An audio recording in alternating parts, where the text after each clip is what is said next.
Thank you for coming. This is, of course, the one about negotiation for product people. And really, I think this is about a mindset. It's really a sort of tool to add to the toolkit, to the repertoire, to the mental models that you have. It's not as though you're hearing this for the first time. Oh, product people negotiate. Is that a fact? Is that how it goes? No, I think you all intuitively have probably experienced that and probably maybe even explicitly know that. But really, the principal aim of this is to make what is possibly implicit something more explicit and something you're consciously doing and trying to do.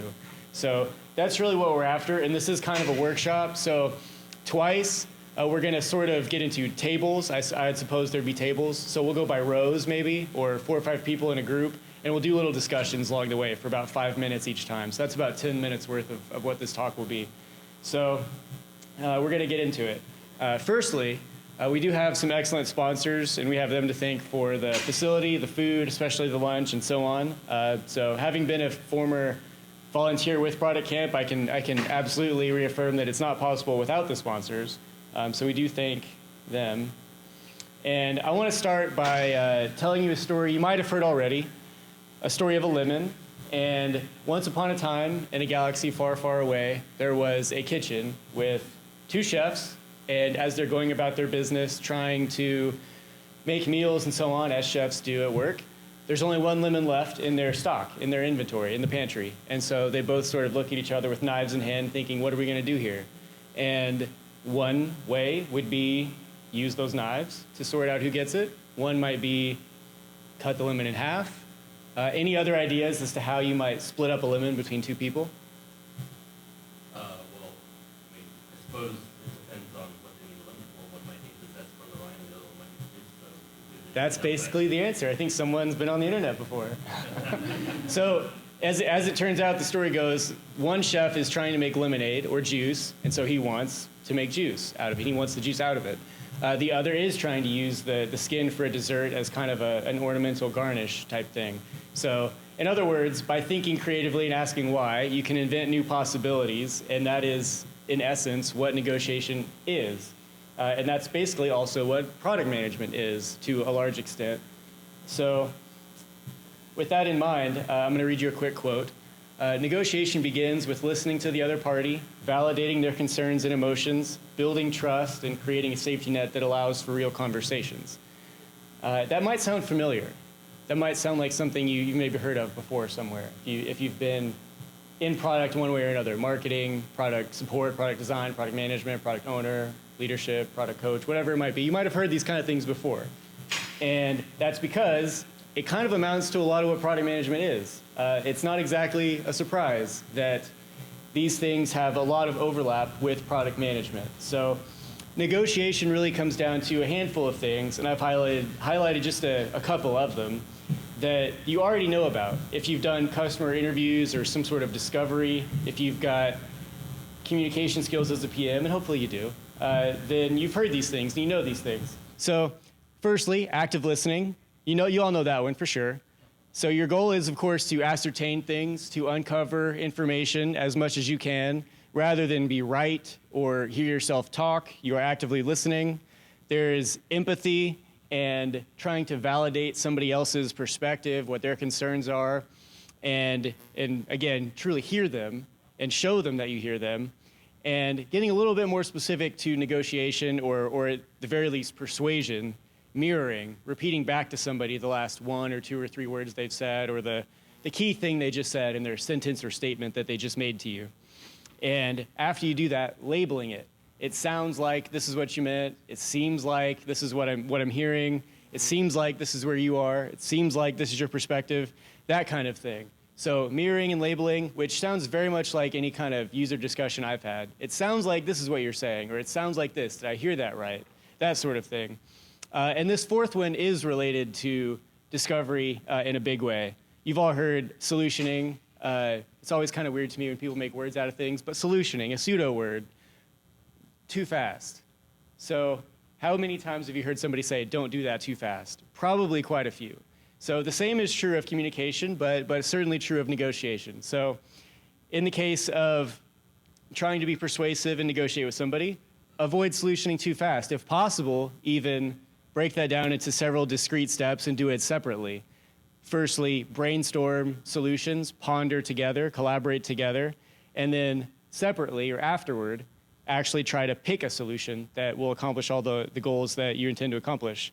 And very much part and parcel of product management is setting expectations. So whether that's with a delivery date or the anticipation of a delivery date, a target, or development team member responsibilities, or something with marketing, with sales, whatever it might be, setting expectations is a big piece of not getting caught in a bad situation for yourself or making yourself have to hustle really hard in the last mile.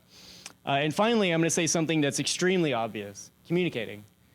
So you definitely already do this one. Anywhere in the world of product, in the wide world of product, whether that's product owner, product manager, product marketing, whatever, you're certainly communicating.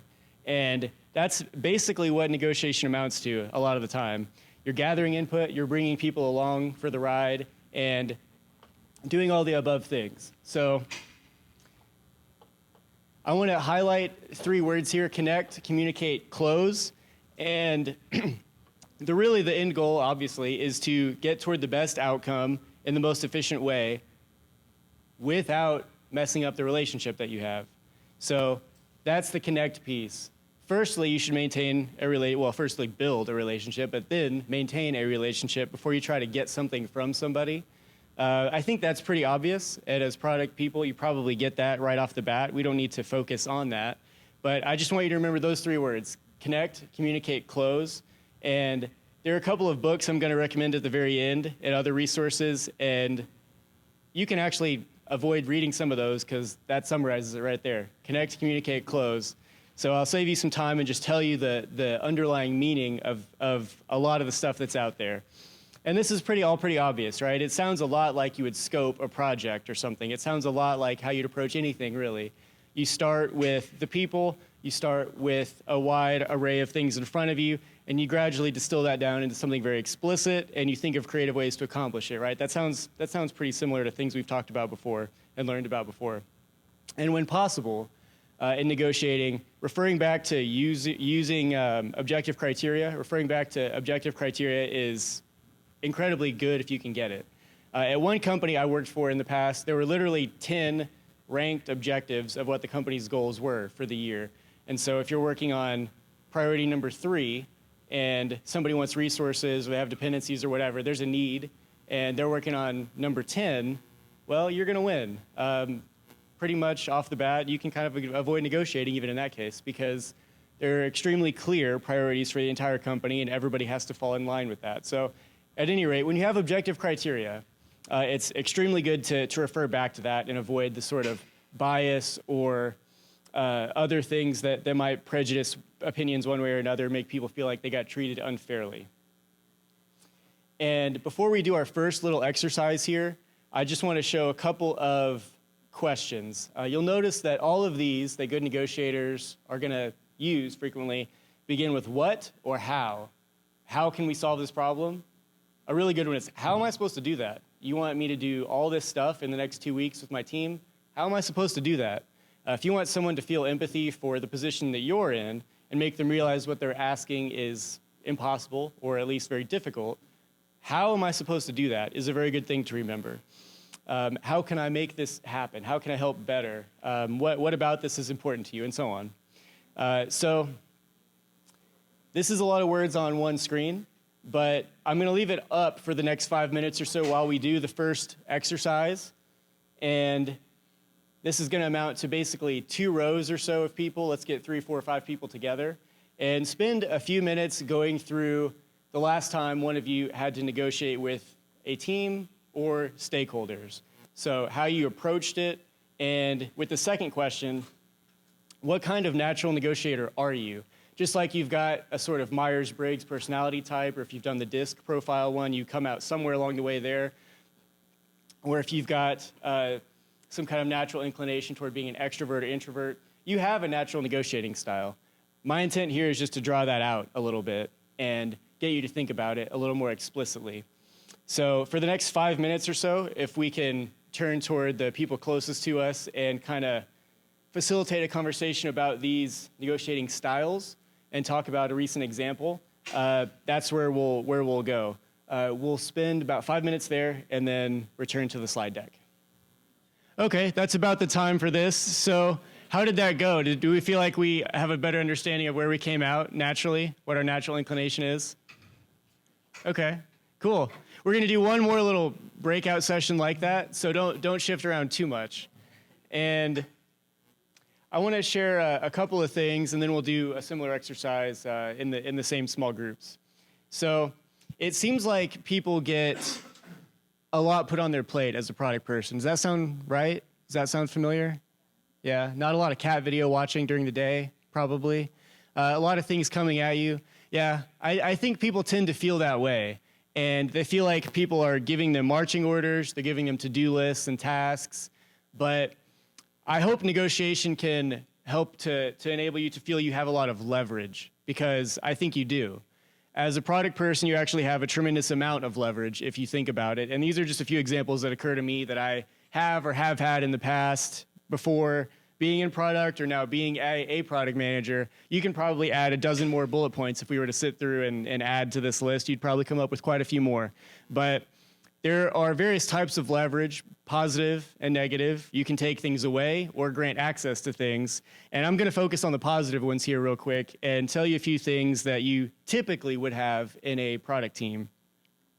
So as a product manager, you have access to things, to people, to resources, to documents, to tools, to money even, to budget for various things, to beta testing groups or customers themselves. There are a lot of people at companies who don't really have access to those things, and you can play gatekeeper a bit and control their access in such a way that you enable it in the course of negotiating for yourself or for the product team's goals or for shared company objectives. So for example, before I was in product management, I was in product operations, and before that, something else entirely. But I would, and I'm going to go with B here first, I would go to teams' sprint reviews, and I would prioritize bugs for the product manager.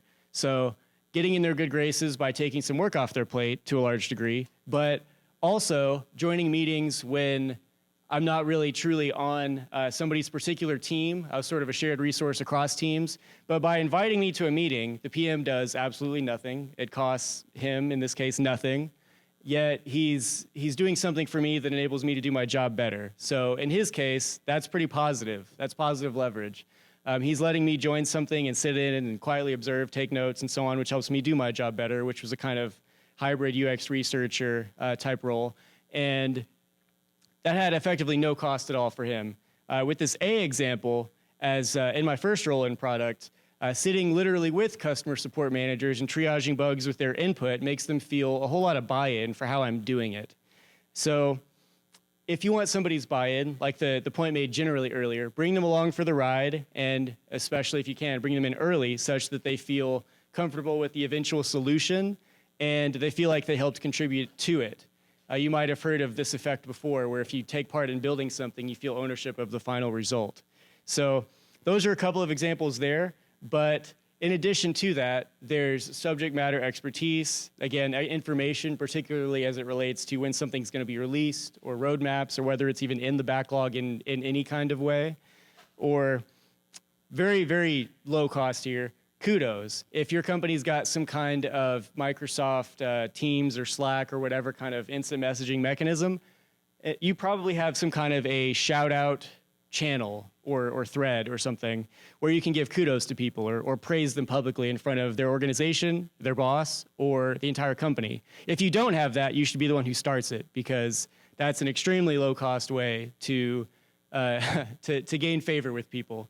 So if somebody does a good thing for you or for your team, that's absolutely something you should do. You should give kudos regularly. I have a to-do list on my calendar to do that every other week, to say something about someone.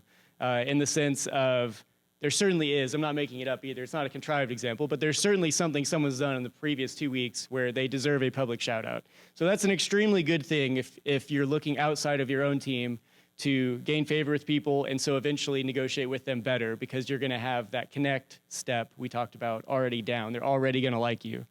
So another thing here that I'll mention before moving on is the fun stuff. If you're not on the tech side of a company, you probably don't have access to a lot of stuff. If you're in engineering or perhaps design, probably product, you get cool stuff. Say Google Cloud or Amazon Web Services is competing for your company's contract.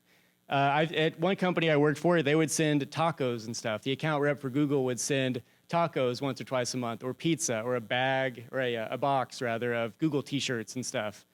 Other teams aren't getting that because they don't have 6-figure or 7-figure budgets. So nobody's fighting for them. If you're in training or legal or accounting or something at the company, nobody's giving you swag.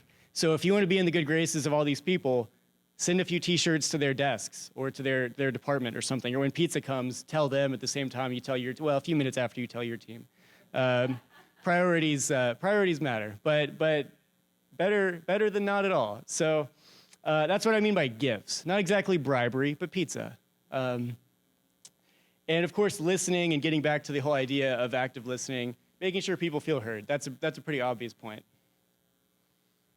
So I'll just mention a couple of key phrases I wanted to include about the connect, communicate, and close steps, and really what those things boil down to, so that hopefully having done that 5-minute or so breakout session, we have a sense of intuitively how to approach that. But just to go a little bit deeper into it, obviously you want to understand what matters to each part of the organization. If you're talking to people, you want to know what outcomes and metrics they care about. You want to use some key phrases. These go a long way in particular. Please correct me if I'm wrong. My understanding is blah, blah, blah, but please correct me if I'm wrong. No. No is actually not the end. No is actually perhaps the beginning or a little bit after it, but no is not necessarily the end of a conversation. You want to get somebody to say that's right. So there are a couple of key things to remember there. So I'll move on to close. You obviously want to prepare before you have a big negotiation, and you want to be sure that, well, large or small negotiation, you want to be sure that you walk away with what you needed. And preparation is basically the prerequisite to that. Closing is where you close, or in other words, you know what must-haves you've got, and you make sure you get them in that phase after you've connected and after you've communicated and so on. So I want to talk about this real quick. This is an entrepreneurial woman who I saw post this on Instagram somewhat recently. And I want to just call out that people can have whatever they want. Your stakeholders, your CEO can have whatever they want.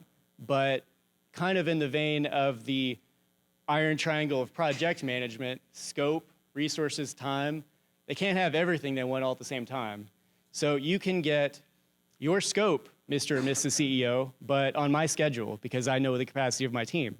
Or you can have the target delivery date that was committed to publicly, but you're not going to get the scope you think. You're going to get the scope I can give you, that kind of thing. So price versus terms, I hope, reaffirms the leverage that you have as a product person and makes you feel a little bit more empowered as someone who has a lot of sway. And so we're going to do another quick, brief exercise here for the last few minutes. This is going to be where everybody gets to do their favorite thing, which is pretend to be a product manager and prioritize things for you, thinking they'll do it at least as well, if not 10 times better than you do. So we're going to go through a very quick prioritization exercise. I've done this before with stakeholders using the SAFE methodology at a previous company.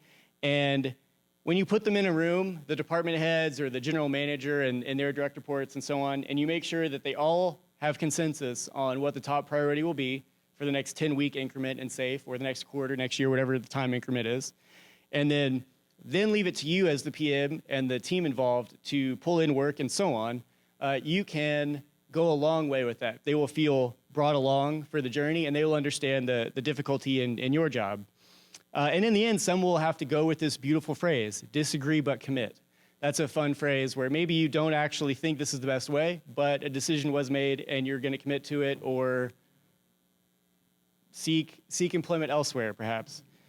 So very quickly, with our final remaining minutes, I want to do a quick lightning round of role play, pretending to be a stakeholder and prioritize things. So in the same groups we were in, somebody's going to be the product manager. Should be a very easy role to play. Shouldn't have to imagine that a whole lot.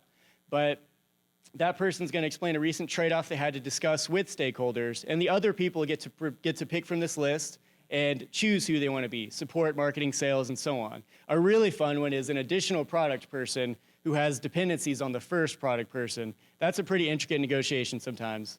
So if we can get back and reassemble in our groups and talk about this for the final couple of minutes, we'll go through this prioritization exercise and end there.